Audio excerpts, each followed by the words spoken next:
Bienvenue à vous sur la chaîne Victoria Game. Bonjour, Salut Enguerrand. ça va? Ouais, très bien. Aujourd'hui, on est content de vous présenter le jeu de plateau The Walking Dead. Le jeu de plateau de Negan. Le jeu de plateau Negan. Mais oui, parce que vous connaissiez le jeu d'escarmouche de jeu de figurines. Là, Mantic a décidé de faire une version beaucoup plus grand public, avec un cadre fermé, donc un plateau, même plusieurs plateaux, avec des cases, des gentils, je sais pas si ça se dit, et des zombies et des méchants, ou un méchant et des zombies, ouais, c'est ça. Vous êtes tous plus ou moins méchants et il y a les zombies en face. Donc un jeu collaboratif à 5 personnes, plus Negan. Voilà, c'est ça. Donc au niveau du contenu, on a donc les 5 personnages d'une couleur en gris, plus Negan, donc 6 personnages, plus une foule de zombies. Alors tous les zombies sur la table ne sont pas dans la boîte, faut peut-être le préciser parce qu'il y en a beaucoup ici. Oui. C'est un cadre un peu spécifique. Donc 18 figurines, plusieurs plateaux, on a au total 12 tuiles je crois. Donc de 6 cases par 6 cases, puisque les personnages vont évoluer dans un 5. hangar de 5. 5 cases sur 5 cases. 5 cases par 5 cases, pardon, et puis une planche de tuiles. Alors, comment ça marche la mécanique en garant?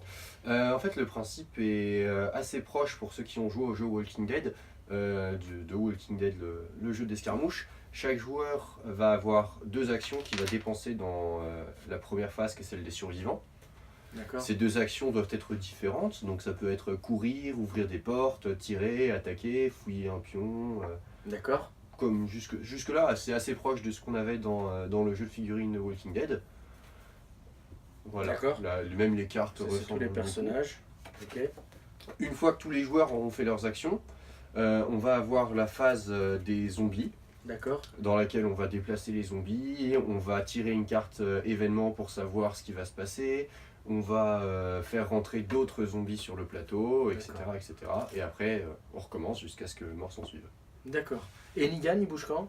Alors Negan, il bouge à la fin du tour. Ouais. Une fois que tout le monde a bougé, en fait, on tire une carte action de Negan, une de ces petites cartes-là. Et ces cartes-là vont vous permettre de déplacer Negan. Il a un effet un peu aléatoire. Parfois, il va se déplacer de très peu de cases et va vous aider. Parfois, il va se déplacer à une vitesse folle et tabasser absolument tout ce qui bouge. Ce qu'il faut savoir avec Negan, c'est qu'il a un petit côté diva. Il ne supporte pas de faire le sale boulot lui-même. Donc si jamais il trouve un zombie, il trouve une pièce dans laquelle tout n'est pas sécurisé, ou alors il doit simplement ouvrir une porte, il s'énerve, il décide de taper sur tous les survivants qui sont un petit peu trop proches de lui. Et puis après, il balance des insultes à peu près tout ce qui bouge et les zombies vont se rapprocher encore un peu plus. Alors sur la première carte, je lis quelque chose qu'il faut qu'on explique d'ailleurs. Il y a écrit un exemple, déplacement de 2 cases pour notre ami Negan, qui doit donc traverser le plateau. Dans chaque objectif, il devra Suivre une ligne déjà déterminée. ouais, c'est ça. Hein, donc suivre le chemin et donc en collaboratif, en collaboration, nous tous, on va devoir l'aider à se frayer un chemin pour gagner. C'est-à-dire que si Negan n'arrive pas à son objectif, l'ensemble de l'équipe perdra. Mais par contre, pour gagner, je pense qu'il faut ajouter un nouveau point très intéressant avec cette petite trombone rouge. Retirer un point de réputation au survivant le plus proche. Alors le point de réputation, c'est peut-être ce qui a été ajouté justement par rapport, Que vous allez trouver ici. voilà, par rapport au jeu d'escarmouche. Ça c'est quelque chose de très très nouveau. On va donc rajouter au fur et à mesure un système de compteur qui va permettre à chaque personnage de devenir le favori, le petit chouchou de Negan finalement. C'est ça, parce qu'en fait, quand Guillaume disait coopération, c'est pas tout à fait vrai.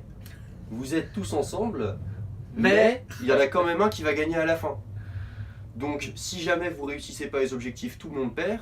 Mais même si vous réussissez les objectifs, il y a de bonnes chances qu'il y en ait un qui ait réussi à s'imposer comme étant le meilleur, parce qu'il a réussi à tuer plus de zombies, ou juste parce qu'il a sacrifié plus de petits camarades de zombies. Voilà, alors bon, ça c'est pour la petite anecdote, mais qui est très important d'expliquer, c'est qu'au fur et à mesure, on va avancer ensemble, on va avoir envie d'ouvrir des portes et d'aller le plus vite possible et de tuer les zombies. Mais il y a un moment, s'il y a un des membres de l'équipe qui commence à prendre le pas sur les autres parce qu'il cumule des points suite aux fouilles et suite aux bonnes actions. Il va falloir réfléchir à le mettre hors jeu vite. Parce que Donc sinon, le mettre hors jeu, ça veut simplement dire le pousser dans une pièce plein de zombies et finalement il meurt. Ça veut dire s'arranger pour se déplacer avant, parce qu'on va parler de l'initiative, pour qu'à la fin il ait plus rien à faire et finalement il se retrouve tout seul avec Negan qui peut se mettre en colère et peut le massacrer. Donc il y a une notion aussi d'initiative là-dedans. Comment ça se joue? C'est chacun joue l'un derrière l'autre ou comment ça marche? Il y a un petit pion, voici Lucille. Lucille. Elle est belle Lucille. Elle est deux fois dans la c'est le sceptre d'autorité de Negan, et du coup le joueur qui porte Lucille à ce tour va décider de qui joue, dans l'ordre qu'il veut. Donc il peut dire ce sera toi, ensuite tiens non ce sera toi, ah finalement j'ai envie que ce soit toi, et complètement snobber les autres. Donc il peut décider de savoir qui va finir de jouer par exemple. C'est ça. Donc on peut décider de le faire de façon un peu coopérative en disant non mais c'est plus intelligent si toi je t'envoie en premier parce que tu sais que t'es plus fort et puis après toi tu vas pouvoir tuer les zombies qui restent avec un flingue. Comme ça peut être tout aussi marrant de dire non non ce sera toi qui va y aller en premier parce que t'as plus de réputation et que tu sers à rien. Si on t'envoie en premier tu vas juste rien faire du tout et les autres ils vont finir le taf derrière toi. D'accord. Et donc ça veut dire en quelque sorte que c'est un jeu collaboratif où malgré tout, à un moment, au fur et à mesure du temps, l'un des joueurs aura les pleins pouvoirs. Bah c'est comme dans toutes les histoires de zombies, c'est toujours on est ensemble jusqu'à ce qu'on ait décidé que ce soit mieux de tout seul en fait. Bon, alors je pense que c'est un point qui est, évidemment, ça nous a amusé quand on a fait la partie avec nos amis anglais qui sont venus nous le présenter, ça nous a un moment amusé, ou même un peu fait polémiquer parce qu'on s'est dit mais fais pas ça, je vais perdre, ou alors on va peut-être plus gagner, et puis finalement bah oui mais on s'en fout, si moi je perds autant que tout le monde perde finalement. Donc il y avait cette notion là. Quoi qu'il se passe, ça retranscrit vachement bien l'ADN de Walking Dead, puisque Negan fait la diva, celui qui a Lucille a les pleins pouvoirs sur tout le monde, et finalement tout le monde souffre des exigences du joueur qui a Lucille. Sauf si c'est un chef gentil et généreux. Ouais, ça arrive de temps en temps. Et donc, alors, ce qui est aussi particulier, c'est que Negan, évidemment, tape très fort, donc il est capable de nettoyer une pièce avec plein de zombies, mais il est capable de nous tuer aussi, ça faut peut-être le préciser. Bah, comme je l'ai dit tout à l'heure, à chaque fois qu'il va tomber sur un zombie, une porte à ouvrir, le moindre obstacle sur son chemin prédéfini, il va s'énerver. Et tous les joueurs qui vont être à proximité vont prendre des coups de batte de Lucille pour qu'ils puissent les titiller un peu. Et comme on a des points de vie très limités, on a une chance très rapidement de se retrouver hors combat. Alors ce qu'il faut savoir, c'est que dans le jeu, à moins qu'on ait pris une morsure, on ne peut pas être tué. La morsure nous retire du jeu si jamais nos points de vie descendent un peu trop, c'est le même principe que Walking Dead. Par contre, pour ce qui est des points de vie, en fait, si jamais on tombe à 0 et que c'est pas à cause de la morsure, on est juste KO, posé dans un coin du plateau, et il faut que quelqu'un vienne nous sauver pour nous libérer. Il faut qu'il jette des dés aussi. Alors il me semble que tu peux aussi ramper un petit peu comme un demeuré pour sortir de ta torpeur. Mais Bon, le seul truc c'est que ce qu'on dit pas c'est que ça va très très vite et que la personne qui est à terre elle a une chance de revenir, ça c'est très important, mais par contre c'est une course contre la montre. D'ailleurs c'est tellement vrai qu'on retrouve toujours la fameuse petite roue de bruit qui va s'activer à chaque fois qu'on fait un bruit. Alors et puis peut-être ce qu'il faut aussi ajouter c'est que dès le départ, évidemment, on a donc un livre de règles dans lequel il y aura les règles, évidemment, mais bien sûr, plus l'ensemble de tous les scénarios qui seront décrits à la fin, et surtout, une petite note quand même sur la peinture de notre ami Angel Giraldez, le peintre d'Infinity. Les figurines sont juste magnifiques. On parlait des sculptures, donc les sculptures sont compatibles avec le jeu d'escarmouche, c'est exactement la même échelle, j'ose dire c'est la même usine, c'est les mêmes moules, c'est les mêmes sculpteurs. D'ailleurs les figurines de zombies sont les mêmes que dans le jeu de base de Walking Dead. Ah oui, donc ça, elles ne sont pas nouvelles, elles sont vertes pour des soucis de différenciation. Ce qui rend même mieux qu'en gris. Ah oui, c'est vrai, elles sont plus lisibles. Bon, en tout cas, pour revenir à la notion de scénario, donc on a un ensemble de scénarios qu'on va donc parcourir. Les personnages sont entre guillemets prédéterminés avec des équipements et donc plus sur des notions fermées. Chaque personnage, bien sûr, a un rôle à définir au sein de l'équipe. Et donc si on est 2, on va gérer moins de personnages que évidemment si on est 5. Enfin, plus de personnages que si on est 5, où chacun va prendre l'un des personnages et on va monter donc en difficulté au fur et à mesure du scénario. Donc un jeu de plateau à part entière dans un univers bien connu, avec des dés rouges qui sont des résultats somme toute médiocres, des dés blancs des résultats moyens et des déblais exceptionnels qu'on va évidemment retrouver en fonction de chaque profil de personnage. C'est ça. Bah, le système pour les combats est plus ou moins le même en fait que celui de Walking Dead All Out War en fait. Donc la progression pour chaque joueur se fera entre l'intérêt et le sens commun, emmener Negan au bout de la mission, survivre au milieu des zombies qui tapent pas tous très fort mais qui bien sûr d'une manière cumulée tapent tous très violemment. Negan qui sur un caca nerveux est capable de retirer 2 points de vie juste sur une lecture de carte. Donc quand on en a 4 ou 5, bah, évidemment on perd 2 points de vie sur une lecture de carte parce qu'on est le mec à côté de Negan, c'est très très violent. En un tour, grosso modo, on peut perdre, on peut sortir, enfin, on peut partir au tapis. On peut passer de full life à au revoir, je suis décédé. Exactement. Donc ça veut dire qu'il faut être très très prudent. Donc c'est-à-dire que la pression vient de partout, quoi. C'est ça qu'on a aimé d'ailleurs dans notre petit test. Voilà, que dire de plus, Enguerrand ?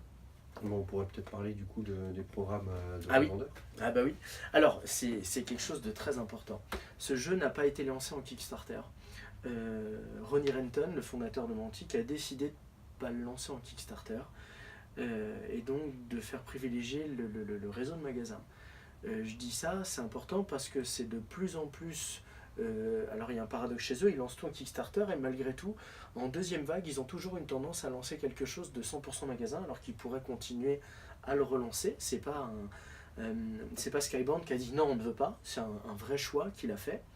Et donc nous, on a commandé des figurines en plus pour les magasins et donc on va envoyer des sets de démonstration avec un plateau de jeu prédéfini, bien sûr les règles de jeu et les différents accessoires, pour que les magasins volontaires puissent d'abord commencer à peindre les personnages, parce que vous êtes beaucoup aujourd'hui à aimer peindre, à aimer découvrir ça avec un petit peu d'avance, et puis bien sûr pour que vous, joueurs, vous puissiez avoir une première expérience du jeu, vous rendre compte de la mécanique, de comment ça a été fait. Pour tous vous, anciens joueurs du jeu d'escarmouche, ça va être super simple.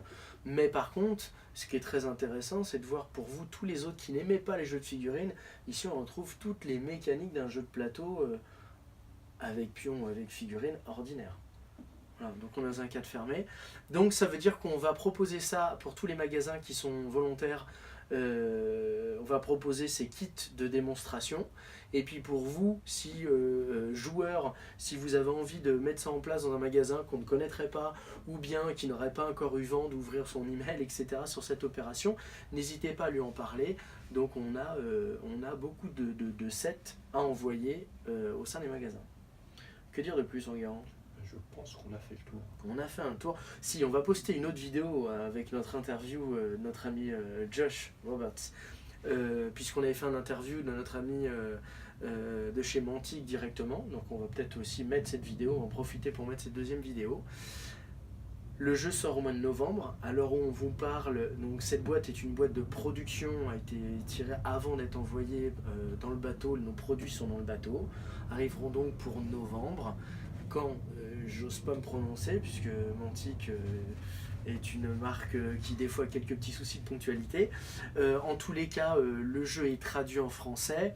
Les boîtes sont totalement en français. Il n'y aura pas de bricolage, elles arriveront en français directement. Donc c'est pour très vite.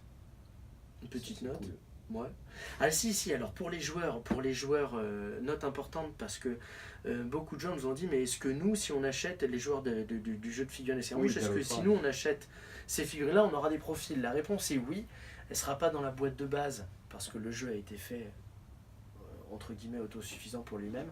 En revanche, on aura des sets à vous distribuer pour ceux qui nous font la demande, pour et les magasins et pour notre site web directement. Voilà.